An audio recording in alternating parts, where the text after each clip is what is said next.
What's going on, guys? Welcome back to WWE Network and Show, where I, Graham G. Matthews, break down all the original content you watch on the WWE Network and on Peacock. And today we're talking the March 21st, 2022 edition of Raw Talk. I actually thoroughly enjoyed Raw from last night. I thought it did a good job of building towards WrestleMania, furthering feuds, getting a couple really good matches in there.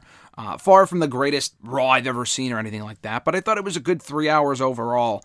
And I completely understand that the road to WrestleMania this year, and I've said this before, has been largely underwhelming. The two-night card does not look super strong on paper, but there are a few matches I'm really excited for that I thought Raw did a good job of hitting upon on Monday night. So we opened this episode of Raw Talk with Jackie Redmond and Matt Camp recapping the opening segment to Monday's Raw that saw Stone Cold Steve Austin get impersonated by Kevin Owens. Steve Austin obviously wasn't there, but KO came out to the Stone Cold music with the bald cap on.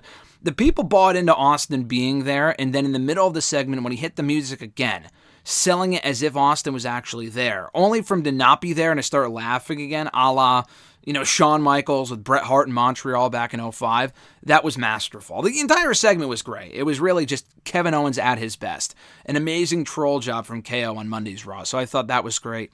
Jackie actually admitted that she was convinced that it was Stone Cold when the music first hit, or maybe when the second time it hit, I don't know, but she was convinced. She fell for it, hook, line, and sinker, as she said. They then run down the biggest headlines from Monday's Raw before recapping RK Bro versus Alpha Academy. Very good match there on Monday's Raw.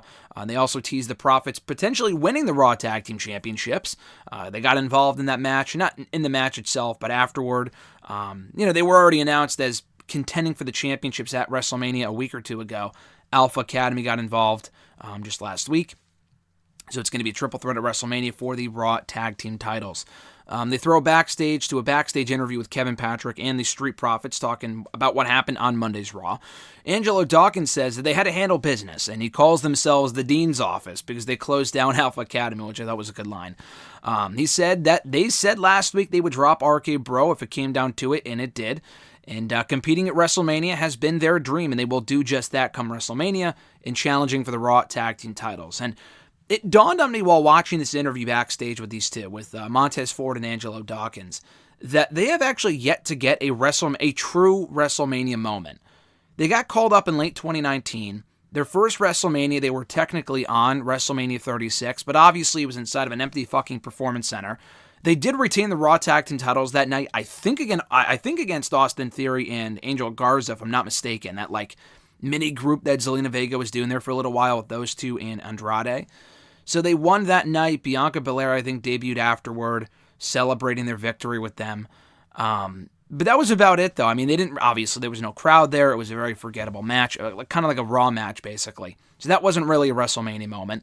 And then the SmackDown Tag Team title match they were part of last WrestleMania weekend actually happened on SmackDown. So they were never actually in front of a crowd until they returned in front of fans that summer. So this will be their WrestleMania match. I don't think they're winning. It would be cool if they did, because they haven't held the Raw Tag Team titles since they had to relinquish them in favor of the SmackDown Tag Team titles about a year and a half ago. So it's cool they're getting that match at WrestleMania. And Alpha Academy, of course, and RK Bro, who have been the best thing to happen to the Raw Tag Team division in quite a long time. So anyway, JBL says that, what you do at WrestleMania is what people remember, and he emphasizes the importance of Mania itself and the, time of the year being right now, and that everything you do matters, and it's important, blah, blah, blah. And he feels that all of them in this match, RK Bro, Alpha Academy, Street Profits, all understand that. And RK Bro specifically has the edge in this triple threat because of Randy Orton and his experience and everything he brings to the table as someone who has been at WrestleMania probably close to 20 times at this point. He also says that Gable has really brought the best out of Otis and that he's been fantastic for his career, while the Profits know how to make a name and they know how to win matches. They then replay the Becky Lynch promo from Raw where she addressed Bianca and hyping up the match for Mania. Really good promo, I thought. I just think overall they could have done a better job in building this match up. The initial promo sold me a couple of weeks ago when they first went face-to-face coming out of Elimination Chamber. They haven't done too much to really heat up the feud since then, because Becky was off one week, Bianca was off this week for whatever reason. I think just to sell the kayfabe injury, which made sense, but they really need a strong go-home segment, I feel, next week on the show, so hopefully we get that. Matt Kim stresses that Becky has been an active champion for the last 3 years. since she won the Raw and SmackDown Women's Championships at WrestleMania 35, and every day she's been active on the roster aside from being pregnant, she's been a champion, and that makes this match matter that much more. And she needs to be able to put Bianca Belair behind her before she can go focus on Rhea Ripley or Liv Morgan again. Because she's beaten Bianca before a time or two in triple threats and in singles matches, but never decisively. I mean, I guess it's SummerSlam, but Bianca's going to keep gunning for that championship until Becky beats her decisively, and that's what this match is all about for Becky Lynch. They also talk about how Bianca has a fractured neck bone. I forgot the exact word that Matt Camp used. It was something goofy, but they love their fancy fucking medical terms that people just don't understand. I mean, not even, like, I'm a wrestling fan. I say no wrestling fans will understand what the fuck they're talking about, but even as someone who was a master such as myself, I have no idea what the fuck they're talking about when they say, it wasn't like thyroid. It was something completely random that I've never heard before for the name of a neck bone. They do that shit on purpose to sound fancy when it's really something silly. Like they use the word contusion a lot. I think they used that with AJ Styles. But anyway, they tease that Bianca, they don't know if she's going to be 100% for WrestleMania. And Redmond says that Lynch may be intimidated by Bianca and the fact that she will not rest until she gets that Raw Women's Championship. They recap Rhea Ripley and Liv Morgan taking on Shayna Baszler and Natalya on Monday's Raw, a match won by Shayna and Natalya, unfortunately. We hear afterward from Zelina, Queen Zelina and Carmella backstage, the current WWE Women's Tag Team Champions with Kevin Patrick, or I think it was Sarah Schreiber, I don't remember, but they basically said they're not parting ways, because after teasing tension for weeks, they were back on the same page this week, attacking their challengers after the match. They brag about what they did on Raw and attacking Rhea and Liv Morgan, and I don't know if they attacked Shayna and Natalya, I don't think so, because they were all heels, so I don't know if they went after them.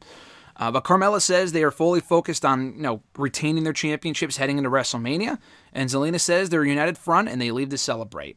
Matt Camp says that he stresses the fact that they don't have to get pinned in this fatal four-way match to lose the tag team titles at WrestleMania.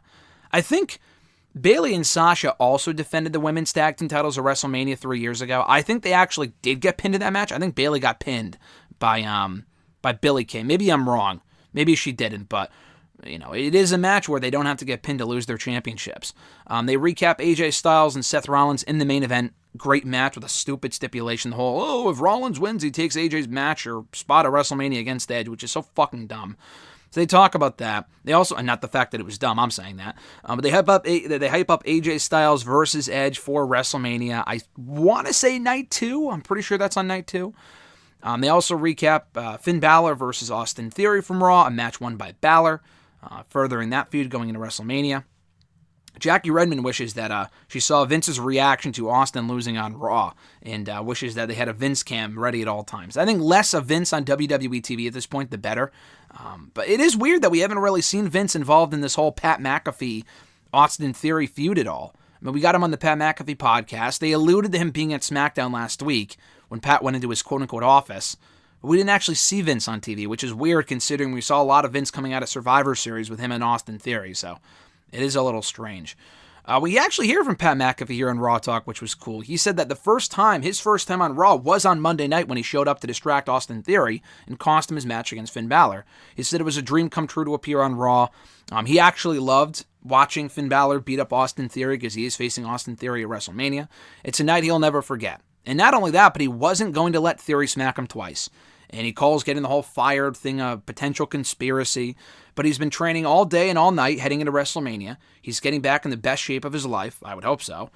If he didn't find out that he was going to be competing in WrestleMania until literally 2 or 3 weeks ago, that doesn't leave him with a whole lot of time to get ready for a match like WrestleMania. But God bless him for thriving, hopefully under the pressure.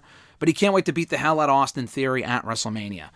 Back in the studio, JBL praises Pat McAfee, calls him incredibly successful, a lot like what he said on Talking Smack a couple days ago. But he also stresses that Austin Theory isn't a bum. The guy can go in the ring. Matt Camp says that Theory can really make his moment at Mania by winning this match. And Jackie Redmond kind of repeats what she said or someone else said on Talking Smack a few days ago, and that Theory has a lot more to lose than Pat McAfee in this match at Mania. Talking about Rollins as we close down here, JBL agrees this is the most desperate we've ever seen Seth Rollins in WWE. He talks about how he built the Shield, he destroyed the Shield. He's a very dangerous man in that respect. And he also calls his cash-in, which he actually called at WrestleMania 31, one of the greatest in history ever, which is true. It was an amazing cash-in. I think either he called it the heist of the century or Michael Cole did, but I'm not typically a fan of JBL's commentary towards the end there before he left the booth, but the commentary for that cash-in from JBL I thought was great. When he was like, brilliant, or whatever he said. He calls Rollins a smart guy, and he'll figure out a way to find his way into WrestleMania. And then Matt Camp and Jackie Remden basically speculate what he'll do next week. He said there will be no Raw. Rollins said at the end of Raw this week, he said there will be no Raw until he gets his WrestleMania moment, match, whatever. And then they promote Brock Lesnar and Roman Reigns appearing on next week's Raw ahead of WrestleMania that weekend. So pretty good episode of Raw Talk. Hearing from Pat McAfee was great. Hearing him make his Raw Talk debut. The Profits were good. Hearing from Zelina and Carmella was fine. So a solid edition of Raw Talk to accompany what I thought was an enjoyable edition of Raw from Monday night. So good stuff there. Thank you guys for checking out my review. I appreciate it. Be sure to like the video, drop a comment, share the video, and subscribe to the channel for more daily content by also hitting that bell button to be notified every time a new video goes up. Have an awesome rest of your week, guys. I'm Graham G. Matthews, and I'll catch your ass down the road.